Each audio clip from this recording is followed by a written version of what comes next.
everyone, welcome back to our YouTube channel Zip of Study. So today I have all formulas of physics for you. So आज की video में सारे formulas पढ़ेंगे हम जितने भी physics के अंदर आते हैं क्लास 10 के, because विदाउट फॉर्मूलाज आप ना तो न्यूमेरिकल अटेम्प्ट कर सकते हो, ना ही आप कोई डेफिनेशन कंप्लीट कर सकते हो. मतलब फॉर्मूलाज अगर आपको क्लियर है तो आपके सारे कॉन्सेप्ट क्लियर है, it means. So without wasting any time let's start. तो हमारा सबसे पहला जो चैप्टर आता है वो है लाइट, रिफ्लेक्शन एंड रिफ्रैक्शन. पहला लाइट चैप्टर के जो मेन फॉर्मूलाज हैं वो डिस्कस करते हैं. सबसे पहले जो एक इम्पॉर्टेंट फॉर्मूला है लाइट चैप्टर में वो है मिरर फॉर्मूला. तो मिरर फॉर्मूला आपको बाय नेम भी पता होना चाहिए कि मिरर फॉर्मूला क्या होता है. It is 1/u plus 1/v is equals to 1/f. Okay, so ये तीन टर्म्स हैं where u is object distance, v is image distance and f is focal length.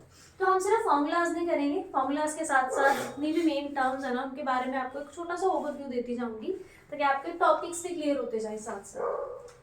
इसके बाद बात करते हैं लेंस फॉर्मूला की. तो लेंस फॉर्मूला भी लिटिल बिट सेम ही है, बस थोड़ा सा साइंस का फर्क है. 1/v minus 1/u is equals to 1/f. Clear. अब चलते हैं नेक्स्ट जो इस चैप्टर में कुछ और छोटे मोटे फॉर्मूलाज जो हैं जो आपको याद रखने हैं. एक फॉर्मूला यहाँ पे आता है, ये जो f है, f focal length and radius of curvature r, उसका relation. This focal length is equals to half of radius of curvature. Okay, f is equals to r upon 2. ये भी एक important formula है because sometimes they give value of radius of curvature instead of f. तो आपको वहाँ से f निकालना पड़ेगा to calculate object distance or image distance. Okay, whatever जो भी उन्होंने उस टाइम पे दिया होगा आपको according to statement. Next formula. Next formula है magnification. You should know कि what is magnification, what is the meaning of magnification term. Okay, magnification को represent करा जाता है m के साथ. In case of mirrors, अगर ये आप क्वेश्चन में न्यूमेरिकल में कहीं पे मिरर का जिक्र करा गया है तो मैग्निफिकेशन का फॉर्मूला होगा minus v upon u. Okay, in terms of distances ये फॉर्मूला है, और इन टर्म्स ऑफ हाइट इसका फॉर्मूला ये h dash upon h. Clear. Similarly magnification का एक फॉर्मूला ये भी बनता है in terms of lenses. So v upon u और h dash upon h. Clear. Concept is same for lenses and mirrors. Magnification का कॉन्सेप्ट सेम है but formula में थोड़ी सी वेरिएशन है. तो this you have to remember. For mirrors m is equals to minus v by u and for lenses m is equals to v by u. Clear? These are the main formulas of light chapter, nothing at all. So ये आपको याद रखना है कि इस chapter में ये main formulas है. मिरर फॉर्मूला, लेंस फॉर्मूला, इसके प्लस माइनस साइंस का ध्यान रखना है आपको. f फोकल लेंथ और r रेडियस ऑफ कर्वेचर, इनका रिलेशन, मैग्निफिकेशन का रिलेशन है लास्ट में. क्लियर. अब बात करते हैं, ये तो सारा लेंसेज मिरर के रिगार्डिंग हो गया. एक इसमें टॉपिक आता है रिफ्रैक्टिव इंडेक्स का. ओके, तो रिफ्रैक्टिव इंडेक्स को या तो n के साथ रिप्रेजेंट करते हैं, कुछ बुक्स में म्यू के साथ भी रिप्रेजेंट करा जाता है रिफ्रैक्टिव इंडेक्स को. सो रिफ्रैक्टिव इंडेक्स यहाँ पे होता है c upon v, speed of light in vacuum upon speed of light in any medium. Okay, so इसको आप ये भी कह सकते हो v1 upon v2, because sometime आपको ये उसमें भी गिवन हो सकता है ना, दो अलग अलग मीडियम्स में, तो आप v1 अपॉन v2 भी ले सकते हो, बट जनरल डेफिनेशन के लिए you have to choose c upon v.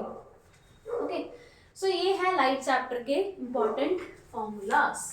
अभी चलते हैं हम next human eye chapter. Human eye and colourful world में जो भी फॉर्मूलाज यूज होंगे बिकॉज उसमें बहुत लिमिटेड से न्यूमेरिकल्स है, तो अगर उसमें न्यूमेरिकल आ भी जाता है तो यही फॉर्मूलाज यूज होंगे लाइट चैप्टर वाले, बिकॉज सेम कॉन्सेप्ट है दोनों चैप्टर्स का. तो वहाँ पे भी लेंसेज मिरर में यही सब फॉर्मूलाज यूज होगा अगर वहाँ पे कोई क्वेश्चन आता भी आपके पास. So there is no different formula for that particular chapter. अभी चलते हैं नेक्स्ट चैप्टर, इलेक्ट्रिसिटी. ये है सबसे इंपॉर्टेंट चैप्टर जिससे न्यूमेरिकल के चांसेस बहुत स्ट्रॉन्ग है, जैसे लाइट चैप्टर में से भी बहुत स्ट्रॉन्ग है न्यूमेरिकल के चांस। तो चलो जी यहाँ से स्टार्ट करते हैं। 6 फॉर्मूलाज यहाँ हो गए, 5 फॉर्मूलाज हो गए, अब 6 से स्टार्ट करते हैं। तो ये फॉर्मूला सबसे पहला यहाँ पे आएगा चार्ज का, electric charge Q is equals to NE। Clear? Q क्या होता है यहाँ पे? Electric charge. ओके, एन तो चलो नंबर हो गया, न्यूमेरिक नंबर कोई भी, मैग्नीट्यूड हो गया किसी वैल्यू का। E होता है charge on electron. Clear? So Q equals to NE। Next formula है इलेक्ट्रिक करंट के लिए। तो करंट को रिप्रेजेंट करा जाता है I के साथ। It is Q upon T, charge upon time.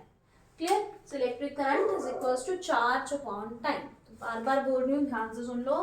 Current को रिप्रेजेंट करा जाता है I के साथ एंड चार्ज को रिप्रेजेंट करा जाता है Q के साथ। Okay, so Q upon T हमारे पास क्या शो करेगा? करंट की वैल्यू। Clear?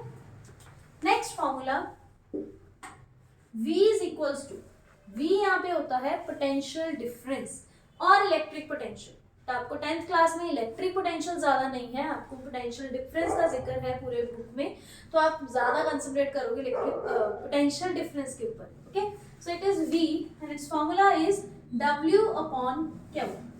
W stands for work done and Q stands for electric charge. अभी बताया पीछे दोनों फॉर्मूलाज में। सो ये सब इसके मेन फॉर्मूलाज हैं जो आपको ध्यान में रखने हैं। नेक्स्ट है, आगे चलते हैं नेक्स्ट फॉर्मूला पे जो इन सारी टर्म्स को रिलेट करेगा आपस में। V is equals to IR। Okay, अभी you know V is, yes very good, potential difference and I is electric current. R यहाँ पे क्या होगा? बिकॉज नई टर्म इंट्रोड्यूस हुई है R, तो R क्या है हमारे पास? रेजिस्टेंस। ओके, ये भी एक इंपॉर्टेंट टर्म है, ये ओहम्स लॉ का फॉर्मूला है। आपको याद होगा अगर आपने चैप्टर पढ़ा हुआ है। चैप्टर नहीं भी पढ़ा, इट्स ओके। सारे चैप्टर्स जो है इनकी वीडियोस बहुत सारी अपलोडेड है ऑलरेडी, डिस्क्रिप्शन में से आप लिंक उठा सकते हो, या आप क्लास 10 प्लेलिस्ट सर्च करके जा सकते हो, या आप हमारे चैनल का नेम सर्च करके जा सकते हो यूट्यूब पे, तो आपको बहुत सी वीडियोस मिलेंगी वहाँ पे। So V is equals to IR, ohm's law का फॉर्मूला है। क्लियर? ओहम लॉ ने कांस्टेंट दिया था जिसकी जो नेम है वो है रेजिस्टेंस। ओके, अब चलते हैं नेक्स्ट।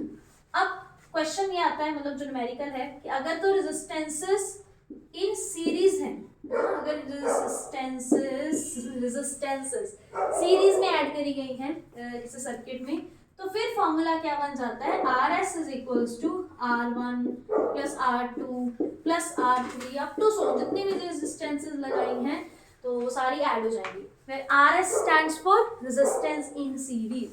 ओके, सीरीज के लिए S यूज करा गया है, नथिंग है, कुछ ऐसा नहीं है, कुछ डिफरेंट नहीं है। S नहीं भी लगाओगे तो भी चल जाएगा। आप नेट रेजिस्टेंस लिख दो, टोटल रेजिस्टेंस लिख दो, इफेक्टिव रेजिस्टेंस लिख दो, सेम मतलब है। नेक्स्ट फॉर्मूला है R इन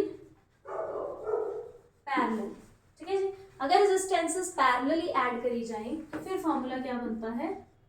1/RP, 1/R1, 1/R2, फिर रेसिप्रोकल हो जाएगा सबका, प्लस अप टू सो, जितनी भी टर्म्स होंगी, जितनी भी रेजिस्टेंसेस आपने लगाई होंगी सर्किट में, सबका ओवरऑल प्लस कर दो। ओके, सो ये हो गया रेजिस्टेंस इन पैरेलल का फॉर्मूला। क्लियर? चलते हैं और फॉर्मूलाज पे, आपके थोड़े थोड़े कॉन्सेप्ट भी क्लियर हो जाएंगे चैप्टर के। नेक्स्ट है हीट का फॉर्मूला। तो हीट का यहाँ पे फॉर्मूला एक बेसिक तो ये आता है, H is equals to I square RT। ठीक है जी, एक फॉर्मूला यहाँ पे ये बनता है, H is equals to I square RT।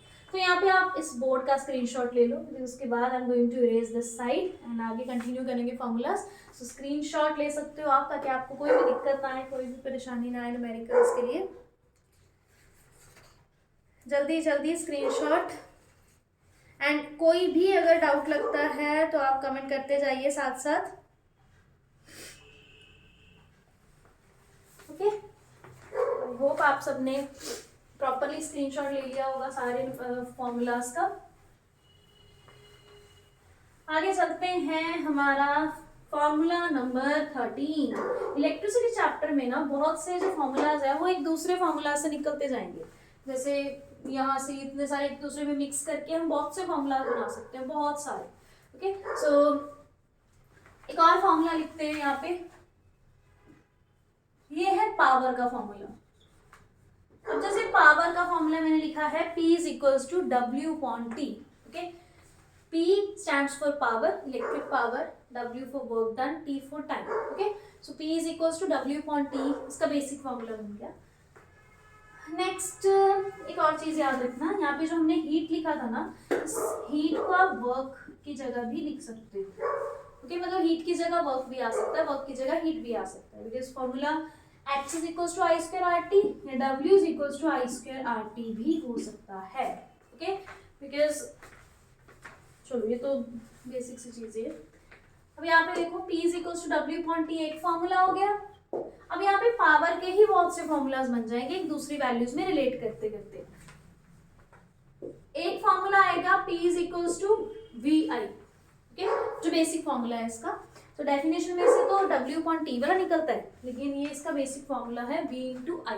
Clear? अब ओहम्स लॉ में से जो ये वाला फॉर्मूला है हमारे पास, यहाँ से हमारे पास V की वैल्यू भी है, I की वैल्यू भी है इन टर्म्स ऑफ R। तो अगर आपको पावर का formula in terms of resistance निकालना है तो आपको कुछ नहीं करना, एक बार यहाँ पे V की जगह ये V की वैल्यू सब्स्टिट्यूट कर दो IR। तो अगर आप यहाँ पे IR सब्स्टिट्यूट करते हो तो आपके पास एक और फॉर्मूला ड्राइव हो जाएगा, I स्क्वायर R। क्लियर? रफली मैं लिख देती हूँ कि ये कैसे आया। VI था, P is equals to V की जगह मैंने IR लिख दिया फ्रॉम ओहम्स लॉ, साथ में I ऑलरेडी है, तो P will become I square R। Okay, so इसका एक अनदर फॉर्मूला ड्राइव हो गया। सिमिलरली अगर मैं अभी V की वैल्यू सब्स्टिट्यूट ना करके मैं यहाँ पे वैल्यू सब्स्टिट्यूट कर दूं I की, और I की वैल्यू यहाँ से कितनी आएगी, V upon R। Clear? I की वैल्यू V अपॉन R।